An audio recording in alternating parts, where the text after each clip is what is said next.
Karibu katika Mohamed Talk. Leo tutamwangazia Joseph Kusaga, ni mwanzilishi na mmiliki mkuu wa Clouds Media Group CMG, maarufu kama Joe Kusaga. Katika safari ya kujenga himaya hii, mshirika wake mkuu wa karibu na aliyekuwa injini wa ubunifu alikuwa ni marehemu Ruge Mutahaba.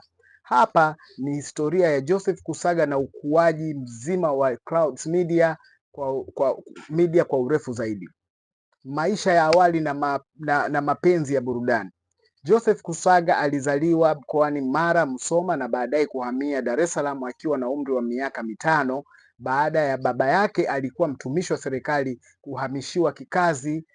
kuhamishiwa kikazi. Passion ya muziki. Tangu akiwa kijana mdogo, Joe alikuwa mpenzi mkubwa wa muziki na mitambo ya sauti. Kazi ya udj. Kabla ya kuanza redio alijulikana kama DJ Emperor. Alianza kuratibu matamasha ya kupiga disco, Clouds Disco, Mawingu Disco, akiwa bado anasoma masomo ya ufundi wa umeme electronics chuoni. Kuzaliwa kwa wazo la Clouds.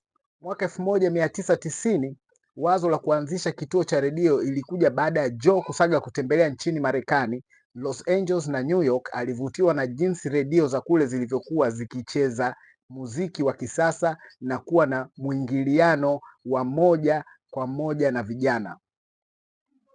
Kukutana na Ruge. Akiwa Marekani alikutana na Ruge Mutahaba ambaye alikuwa akisoma huko. Wawili hao waligundua kuwa wana maono yanayofanana, kutaka kubadilisha sekta ya habari na burudani nchini Tanzania, ambayo wakati huo ilikuwa imetawaliwa na redio za serikali zenye mifumo rasmi sana. Maana ya jina Clouds ni kifupi cha cool, lovable, outrageous, unique, dynamic sound.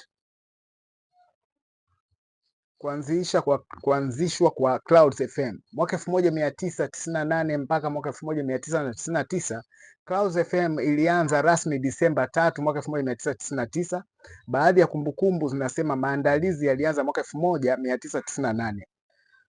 Changamoto za mwanzo. Walianza kwenye studio ndogo sana, lakini walikuja na staili mpya ya utangazaji, The People Station, ambapo watangazaji waliongea lugha ya mitaani na kucheza muziki wa Bongo Flava ambao wakati huo ulikuwa na unadharaulika. Mchango wa sanaa. Clouds ndiyo iliyobeba dhamana ya kukuza wasanii wa nyumbani kupitia matamasha kama Fiesta, ambayo yamekuwa matamasha makubwa